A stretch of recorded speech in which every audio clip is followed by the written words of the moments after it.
Sa isang maliit na bayan sa Espanya, pumasok si Vicente sa grocery store at nagnakaw ng isang bungkus ng mga bote sa pamamagitan ng pagtatago nito sa loob ng kanyang jacket, habang sa labas ay ginagamit ng kanyang anak na si Ian ang kanyang espesyal na kapangyarihan upang gumawa ng mga ilusyon, dahilan upang hindi mapansin ng tindera ang pagnanakaw. Umalis si Vicente pagkatapos bumili ng maliit na halaga at pinapanatili ni Ian ang ilusyon habang hinahanap ng kanyang ama ang kanilang truck. Gayunpaman, isang grupo ng mga cute na babae ang dumaan at tinawag si Ian na isang freak na nakagambala sa kanya at naging dahilan upang mawala ang ilusyon. Sa tindahan, natuklasan ng tindera ang mga nawawalang bote at kinuha ang kanyang martilyo upang habulin si Vicente, kaya't muli siyang nahuli ni Ian sa isang ilusyon sa pamamagitan ng pagpapanggap na may hawak siyang baril. Gayunpaman, hindi nito napipigilan ang tindera at nataranta si Ian, dahilan upang aksidente niyang mabaril ang ginang. Habang nahulog ang babae, isang flash ng kanyang mga alaala ang dumaan sa mga mata ni Ian at maririnig ang mga sirena ng pulis sa malapit. Kinaladkad ni Vicente si Ian sa truck at nang tingnan ng pulis ang ginang, wala na ang sugat. Habang mabilis na nagmamaneho si Vicente sa kalsada, hinahabol sila ng mga pulis, kaya pinihit ni Ian ang salamin upang gamitin ang kanyang kapangyarihan at ianinag ito sa sasakyan ng pulis, na nagpaisip sa kanila na ibang kalsada ang kanilang tinatahak habang pinapagalitan siya ni Vicente. Nang sila ay nagmamaneho na ng napakalayo, ang ilusyon ay nasira at ang pulis ay naabutan muli sila, na muling sinimulan ang paghabol. Nakipagtalo si Ian sa kanyang ama, hindi niya nauunawaan kung bakit dapat silang magtago kung maaari silang yumaman sa isang simpleng trick. Tumanggi si Vicente na sumuko, sinasabing makukuha nito ang kanilang atensyon ngunit hindi sinasagot si Ian nang tinanong niya kung sino sila. Sa oras na makarating sila sa dalampasigan, naglabas si Ian ng mas malaking ilusyon na nagpapaisip sa pulis na nasa bagyo sila. Nakita ng pulis na ang bagyo ay sinisira ang kanyang sasakyan at ang malakas na hangin ay biglang nagpabaliktad sa sasakyan, na dinala ito sa isang gasolinahan. Doon sa wakas ay nakita ng opisyal na okay na ang lahat. Ang buong insidenteng ito ay nakita sa mga security camera at malapit nang makarating sa misteryosong doktor na si Adriana. Kinaumagahan, nasa abandonadong barko ang dalawa kung saan sila lihim na nakatira. Nanaginip si Ian tungkol sa kanyang namatay na ina na kumakanta sa kanya noong siya ay isang sanggol, at nang siya ay biglang sumigaw, si Ian ay nagising na nababalisa. Si Vicente ay gumawa ng isang espesyal na almusal para sa kaarawan para kay Ian at ipinakita sa kanya ang isang larawan ng kanyang ina, na kinuha noong araw na natuklasan niya ang kanyang kapangyarihan. Pagkatapos, gusto ni Ian na pumunta sa arcade para magkaroon siya ng normal na teenage birthday, pero pinagbawalan siya ni Vicente. Galit na galit, pumunta si Ian sa kanyang silid upang ilabas ang kanyang galit sa training dummy. Ngunit pagkatapos ng maraming paghagupit, tumakas siya sa bintana. Sa bayan, sinabi ng pulis sa bartender ang tungkol sa bagyo na nakita niya at ito ay narinig ng perceiver na gumagamit ng kanyang kapangyarihan para itumba ang pulis. Kinagabihan, pinalibutan ng isang espesyal na koponan ng barko at nakapasok sa loob habang si Vicente ay abala sa panunood ng TV. Inihayag ni Adriana ang kanyang sarili, sinabing sumama siya sa ahensya at tinatrato si Vicente na parang dating kaibigan. Gusto niyang malaman ang tungkol kay Ian at sinaktan nila si Vicente para magsalita, ngunit sa sandaling iyon ay nakatanggap sila ng mensahe mula sa ibang mga ahente kung saan ang lokasyon ni Ian. Samantala, si Ian ay nasa arcade at dumating ang perceiver na hinahanap siya at gayon din ang dalawang ahente. Itinulak ng perceiver ang isa sa kanila sa likod ng isang kurtina at madaling binugbog siya bago gamitin ang kanyang radyo gamit ang peking boses para sabihin kay Adriana na mayroong perceiver sa lugar. Agad na sinabi ni Adriana sa lahat ng kanyang mga ahente na ito ang kanilang bagong prioridad. Pagkatapos ay patuloy na hinahanap ng perceiver si Ian na nagtatago sa likod ng isang mesa. Pinagbabaril siya ng ibang ahente ng ahensya ngunit naglalakad lang ang perceiver at lumitaw sa likod ng ahente na nagpapakita na isa itong ilusyon. Hinahabol ng ahente ang peking perceiver habang itinataas ng tunay ang kanyang kamay para subukang linlangin si Ian, ngunit biglang nilagyan siya ng helmet ng isang ahente ng ahensya para harangan ang kanyang kapangyarihan. Itinulak ng perceiver ang lalaki pabalik at nagsimulang makipaglaban sa kanya sa isang madilim na silid, pagkatapos ay itinapon niya ang ahente sa isang pader at natagpuan ang kanyang sarili na napapalibutan ng isang buong koponan. Ngunit patuloy niyang nilalabanan ang mga ito nang hindi pinagpapawisan habang hindi pinapansin ang mga manlalaro ng VR sa kanilang paligid. Nang matalo na niya ang lahat ng ahente, tinanggal ng Perceiver ang helmet at hinanap si Ian. Samantala, si Ian ay nilapitan ni Esther at ng isa pang ahente na naghatid kay Ian sa labas. Hinihintay siya ni Adriana sa isang van at sinabing mas marami pa ang mga katulad niya bago ipakita sa kanya na dinukot nila si Vicente kaya sumama si Ian. Gayunpaman, nang makapasok siya sa loob ng van, agad siyang itinali at nilagyan ng helmet bago kumuha ng sample ng dugo. Sa oras na lumabas ang Perceiver, wala na ang van, kaya naglakad siya sa kalye at lumikha ng isang ilusyon ng isang stroller para biglang huminto ang isang truck at magdulot ng aksidente. Isinasaalang-alang ng driver ng van na huminto, ngunit sinabihan siya ni Adriana na magpatuloy na inihayag na ang truck ay isang ilusyon din. Ilang sandali pa, nagising si Ian sa pasilidad ng agency at sinabi ni Adriana sa kanya ang kanilang kasaysayan. Ang ahensya ay isang organisasyong nakikipagdigma laban sa The Conscience, isang grupo na binuo ng mga taong may parehong kakayahan tulad ni Ian. Ilang taon na nilang kinokontrol ang mga taong gamit ang kapangyarihan, kaya hindi mahalaga kung anong partidong pampolitika ang manalo, ang bansa ay nananatiling pareho. Nais ng ahensya na pigilan sila at mabawi ang tunay na demokrasya. Ipinaliwanag ni Adriana na gugustuhin ng Perceiver na sumama sa kanya si Ian o papatayin niya ito, kaya hiniling niya sa bata na makipagtulungan sa kanya. Gusto rin niya ang formula sa dugo ni Ian dahil maaari nitong harangan ang kapangyarihan ng kalaban. Pagkatapos ay nagtataka si Adriana kung ano ang maaaring likhain ni Ian at binanggit ang iba't ibang mga bagay tulad ng mga tao. Ngunit ipinaliwanag ni Ian na sinubukan niya at ang paglikha ng ilusyon ng isang tao ay imposible, na itinanggi ni Adriana. Binigyan niya si Ian ng pagsubok na itinuturing niyang napakahirap, kaya ipinaliwanag niya na ang kanyang kapangyarihan ay kontrolado ng matinding emosyon. Sa pamamagitan ng pagpapakita kay Ian ng larawan ng kanyang ina at pagbanggit sa kanyang malungkot na pagkabata, nagawa ni Ian na lumikha ng ilusyon na gusto ni Adriana. Nasa isang malaking beach sila at isang nakakainis na langaw ang lumilipad sa paligid niya. Susunod, hiniling sa kanya ni Adriana na ibalik siya sa realidad ngunit panatilihing isang loop ang langaw, na siyang pangalang binibigyan nila ng permanenteng ilusyon. Gayunpaman, tinapos ni Ian ang ilusyon at hiniling na makita ang kanyang ama. Dinala ni Adriana si Ian upang makita si Vicente, na nagsasabi sa kanya na mag-ingat dahil ang ahensya ay mag-eeksperimento lamang sa kanya. Ngunit ipinaliwanag ni Adriana na maaaring tingnan ni Ian ang mga alaala ng kanyang ama upang malaman ang katotohanan na kanyang pangalawang kapangyarihan. Pumasok si Ian sa isip ng kanyang ama at nakita niya ang isang batang Vicente na nagtatrabaho sa agency. Nang maabala ang lahat sa biglaang alarma, kinuha niya ang pagkakataong agawin si Baby Ian. Natagpuan siya ni Adriana at sinubukan siyang pigilan, ngunit nilabanan ni Vicente ang mga gwardya at tumakas. Sa kasalukuyan, hinimatay si Vicente nang bitawan siya ni Ian at nagalit nang mapagtantong hindi niya tunay na ama si Vicente. Kinumpirma ito ni Adriana ngunit ipinahayag din na maaaring buhay pa ang kanyang ina.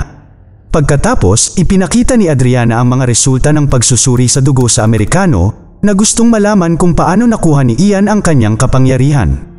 Ipinaliwanag ni Adriana na nakuha niya ang mga ito mula sa kanyang mga magulang na inakala nilang imposible dahil ang mga Perceivers ay dapat na baog. Si Ian ang unang taong ipinanganak bilang isa. Inutusan ng Amerikano si Adriana na kunin ang formula at alisin si Ian, ngunit tumanggi siya. Itinuro na may potensyal si Ian na gisingin ang ikatlong kapangyarihan at maging tanging depensa nila laban sa Mule. Gayunpaman, itinuturing ng Amerikano ang Mule bilang isang gawa-gawa lang. Maya-maya, sinuri ng doktor ang mga resulta ng pagsusulit ni Ian at napangiti siya nang matuklasan niyang 204% ang neuron factor niya. Samantala, nilapitan ni Esther si Ian sa kanyang silid at sinabi sa kanya na siya ay isang lab rat, kaya inalok niya itong tumakas. Bumaba sila nang biglang napalibutan ng mga gwardya, ngunit nilabanan silang lahat ni Esther gamit ang isang baton, isang taser, at hindi kapani-pani walang kasanayan. Sa loob lamang ng ilang minuto, napatumba niya ang lahat ng ahente at sinubukang umalis ng dalawa. Gayunpaman, sinabi ni Ian na dapat din nilang dalhin si Vicente dahil nasa alaala niya ang mga sagot na hinahanap niya. Habang dinadala ng dalawa si Vicente at naghahanap ng sasakyan sa labas, sa wakas ay napansin ni Adriana ang pagtakas at nag-alarm. Ang mga ahente ay tumakbo palabas upang makipagbarilan ngunit si Ian ay nagmamaneho ng mabilis hanggat maaari habang nakikipagtalo kay Vicente sa kanyang mga kasinungalingan. Sa loob ng lab, ang doktor noon ay biglang nagnakaw ng baril at pinaputukan ang lahat ng tao sa silid bago suriin ang mga security camera habang inihayag na siya ang Perceiver. Sa kanyang paglabas, ginamit ni Ian ang kanyang kapangyarihan upang gawin ang pagbaril ng mga gwardya sa ibang direksyon. Nang marating nila ang kalsada sa bundok, ang nakakabaliw na pagmamaneho ni Ian ay naging dahilan upang umalis ang kotse sa kalsada at bumagsak. Makalipas ang ilang segundo, huminto ang Perceiver at ginamit ni Ian ang kanyang kapangyarihan para maniwala siyang wala sila doon. Ngunit ngumiti ang Perceiver bago umalis. Pagkatapos, nakahanap ang tatlo ng isang motel na mapagtataguan. Kinaumagahan, nagbonding sina Ian at Esther sa bubong bago bumalik sa silid, kung saan natuklasan nilang nahimatay si Vicente pagkatapos uminom. Gusto pa rin ni Ian ang kanyang mga sagot, kaya pumasok na naman siya sa isip ng kanyang ama. Sa alaala, nakita ni Ian si Adriana na may hawak na file na pagmamay-ari ng pasyente na si Kaminsky na malapit nang ilipat sa Poland. Pagkatapos ay tiningnan niya ang van sa labas at sinabi sa driver na ang formula ay kailangan iturok ngayong gabi. Sinubukan ni Ian na tumingin-tingin sa paligid at nakita niya na sa likod ng driver ang isang taong nakamaskara ay nawawala ang tatlong daliri, kaya nawala ng koneksyon si Ian dahil sa sobrang pagkabigla. Makalipas ang ilang sandali, pumunta si Ian sa bangko at binigyan ng tindera ng isang random na piraso ng papel habang gumagamit ng isang ilusyon kaya naisip niya na ito ay isang tseke na gusto niyang i-cash out. Ibinigay sa kanya ng tindera ang pera at nang makalabas si Ian, napansin niyang ang tseke ay isang tala lamang at tumawag ng seguridad. Sa kabutihang palad nakita ni Ian si Esther at nagawa nilang tumakas ng mabilis upang mawala sila.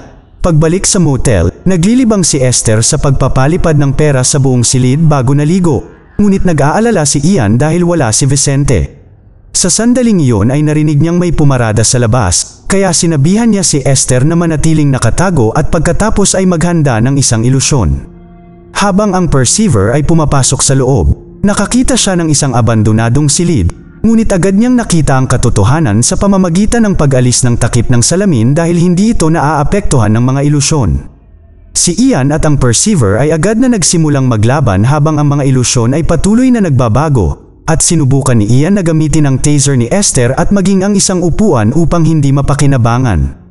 Ilang sandali silang naglaban hanggang sa itulak ng Perceiver si Ian sa dingding at pagkatapos na sumulyap sa banyo, tinitingnan niya ang mga alaala ni Ian. Lumalabas na nagpunta siya sa bangko para sa pera dahil gusto niyang maglakbay sa Poland at hanapin ang scientist na gumawa ng eksperimento.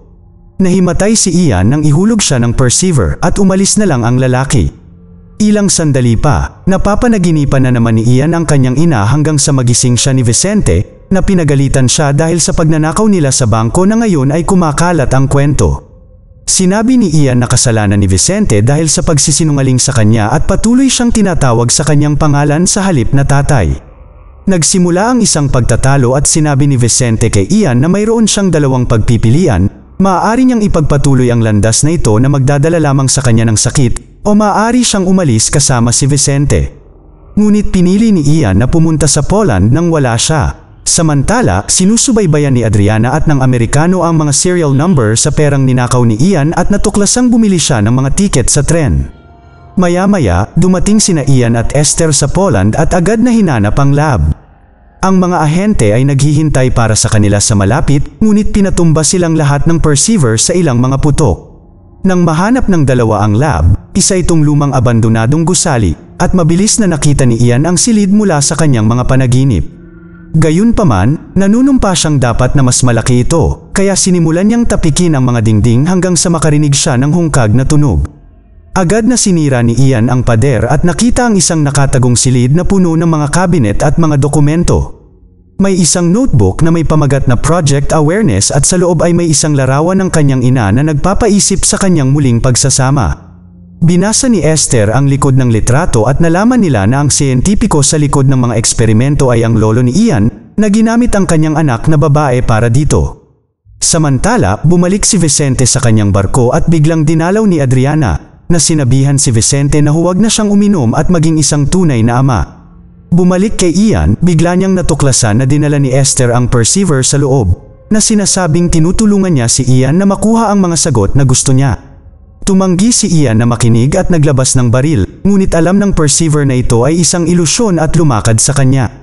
Habang naghahanap sa paligid ang Perceiver, patuloy siyang nakakahanap ng mga kopya ni Ian at hindi nagtagal ay napaligiran siya ng isang grupo ng mga ito. Alam niyang ilusyon silang lahat at nakatingin kay Esther na itinuro kung nasaan ang totoong Ian. Nak-corner ng Perceiver ang totoong Ian gamit ang kanyang baril at naglabas ng nakakagulat na balita, siya ang tunay na ama ni Ian. Sa panahon ng Cold War, isang scientist ang gumawa ng formula na itinurok niya sa isang grupo ng mga voluntaryo, kasama ang kanyang anak na babae at ang Perceiver. Ito ay nagbigay sa kanila ng mga espesyal na kapangyarihan at sila ay naging mga espiya na may kakayahan sa pag-iisip. Gayunpaman, pagkatapos ng digmaan, hindi alam ng gobyerno kung ano ang gagawin sa kanila at natakot ang mga espiyang ito na magtrabaho para sa kaaway, kaya nagpasya silang patayin silang lahat ng paisa-isa. Nagsisimula na silang mawala ng pag-asa nang biglang nagpakita si The Mule. Ang Mule ang huli at pinakamakapangyarihan sa mga Perceiver, at nang sinubukan din nilang patayin siya, ipinahayag niyang nagagamit niya ang pangatlong kapangyarihan, ang pagkontrol sa isip. Ang kapangyarihang ito ay nagpapahintulot sa kanya na paglabanin ang mga kaaway at tapusin ang kanilang mga sarili. Pagkatapos, tinipon ng Mule ang mga nakaligtas at binuo ang The Conscience, kung saan natutunan ng lahat na itago ang kanilang mga kapangyarihan at mamuhay ng normal. Tinawag nila siyang The Mule dahil siya ay sterile ng lahat ng Perceiver na dapat na maging. Ang ina ni Ian at ang Perceiver ay hindi gumamit ng proteksyon at dahil dito, isang araw ay nabuntis siya, na itinuturing na isang himala. Si Ian ang tanging Perceiver na natural na ipinanganak. Sa sandaling iyon, nagsimulang pumasok ang mga ahente sa gusali at narinig ng Perceiver na nagsabi kay Esther na dalhin ang bata sa kanyang bahay sa Madrid. Habang umaakyat sa hagdan ang dalawa, nakikipaglaban ang Perceiver sa mga ahente. Una, binaril niya silang lahat ng walang pag-aalinlangan at pinapatay ang marami sa kanila. Ngunit patuloy silang dumarating kaya nagsimulang gumamit ang Perceiver ng mga ilusyon ng mga gagamba upang makagambala sa kanila at mas mabilis silang mabaril.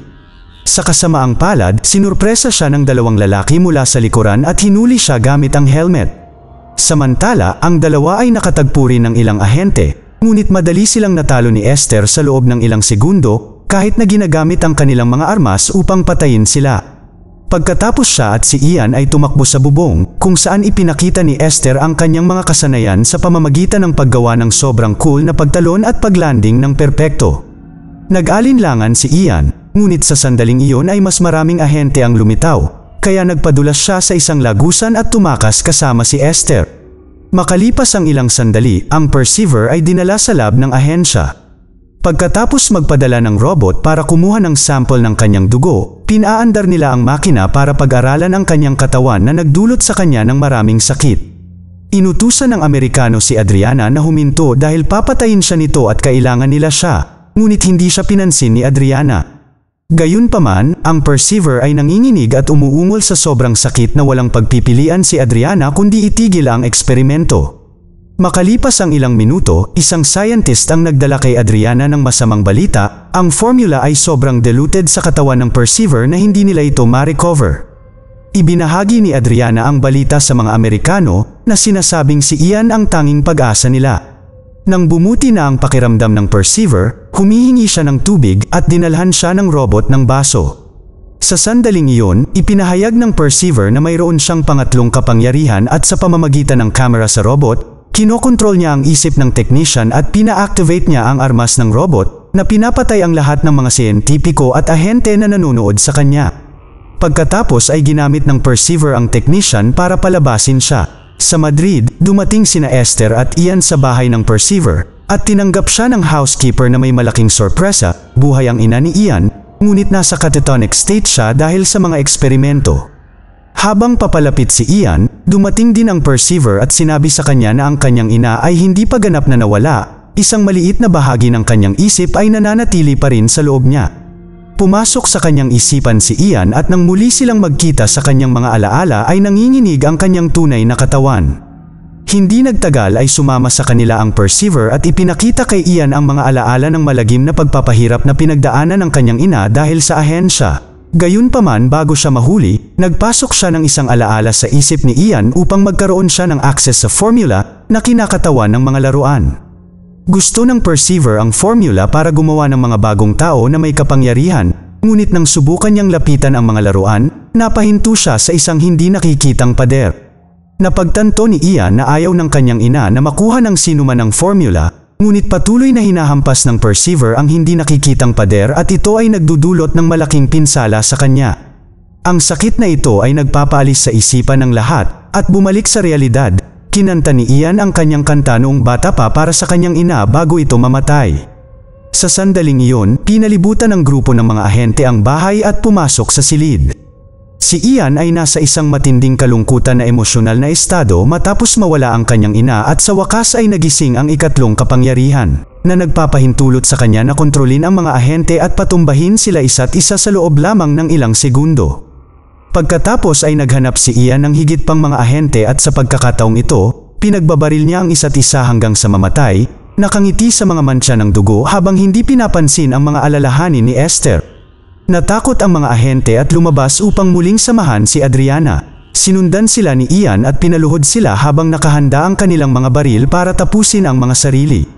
Biglang sumulpot si Vicente para sabihin kay Ian na minamanipula siya ng Perceiver at hindi siya dapat managot sa isang patayan dahil pagsisisihan niya ito sa huli. Ang Perceiver ay naghagis ng baril sa sahig at sinabihan si Ian na patayin din si Vicente, ngunit gusto lang ni Ian na maghiganti laban sa kanyang ahensya.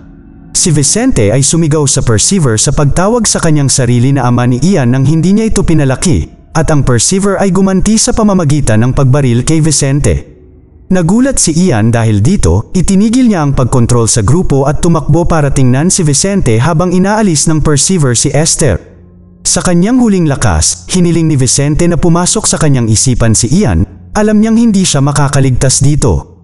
Makikita sa alaala kung paanong ang kanyang ina ang humiling kay Vicente na kunin ang sanggol upang iligtas siya, kaya humingi ng tawad si Ian kay Vicente at tinawag siyang tatay muli. Magkayakap sila at pagkatapos ay pinapanood ang isa sa kanilang pinakamamahal na alaala habang nangingisda ng magkasama bago sumuko at mamatay ang katawan ni Vicente. Pagkatapos magpaalam sa kanyang ama, kinuha ni Ian ang baril at hinanap ang Perceiver, na nagtatago sa isang party sa isang katabing gusali. Sinundan ni Ian ang boses ni Esther at ginamit ang kanyang kapangyarihan para patulugin ang mga tao sa sahig, na inihayag ang Perceiver na hawak si Esther. Nagsisimula ang isang labanan sa isip sa pagitan ni Ian at ng Perceiver habang sinusubukan nilang kontrolin ang baril, ngunit hindi pa ganap na kontrolado ni Ian ang kanyang mga kapangyarihan at nabawi ng Perceiver ang kontrol sa kanyang mga kamay. Pagkatapos ay sinimula ng Perceiver na kontrolin ang karamihan upang atakihin nila si Ian, na ginagawa ang kanyang makakaya upang protektahan ang kanyang sarili laban sa maraming pag-atake. Gumagamit siya ng Trey bilang isang kalasag ngunit patuloy siyang nalalagpasan. Ngunit sa lalong madaling panahon ang desperadong estado na ito ay nagpapahintulot sa kanya na kunin ang pangatlong kapangyarihan at nagsimulang labanan ang kaaway ng mas madali, na pinatumba sila sa tulong ng ilang bote. Ang Perceiver ay patuloy na nagpapadala ng mga tao at ang huli ay napakalakas na humawak sa leeg ni Ian at halos patayin siya. Sa kabutihang palad ay nagpakita si Adriana at binaril ang lalaki sa ulo. Pagkatapos, hiniling ni Ian sa Perceiver na huwag saktan si Esther, ngunit itinuro ni Adriana na walang ibang tao doon. Ibig sabihin, ang Perceiver ay naglagay ng loop sa loob ng ulo ni Ian. Habang sinisimulan isipin ni Ian ang kanyang mga alaala, napagtanto niyang ginawa niya ang lahat ng mga bagay na nakita niyang ginawa ni Esther at inilagay ng Perceiver ang loop sa kanyang isip noong una niya itong nakita sa arcade. Umiiyak si Ian nang maramdaman niyang muli siyang pinagtaksilan, ngunit sinabi ni Esther na totoo ang nararamdaman niya para sa kanya. Nataranta, binaril ni Ian si Esther, ngunit ang bala ay dumaan sa kanya at napatay sa halip ang Perceiver. Tumakbo si Esther kay Ian at nagyakapan sila. Inayos ni Ian ang mga bangkay ng kanyang ina at si Vicente na magkaroon ng maayos na libingan sa sementeryo. Bumisita din si Adriana sa kanila at hiniling kay Ian na pumili ng papanigan. Sinasabi na kailangan niya ang formula, ngunit tumanggi si Ian na sumali sa digmaan at umalis kasama si Esther upang magsimula ng bagong buhay. Pagkatapos ay sumakay si Ian sa truck at sa wakas ay naghalikan sila ni Esther. Bago sila umalis, tumingin si Ian kay Adriana na kausap ang Amerikano. Gayunpaman, ang lalaki ay hindi lumilitaw sa salamin ng truck, ibig sabihin ay mayroon din siyang loop sa kanyang ulo. Mag-subscribe para sa higit pang mga video na tulad nito, i-on ang notification, at mag-iwan ng like para matulungan ang aming channel. Salamat sa panunood.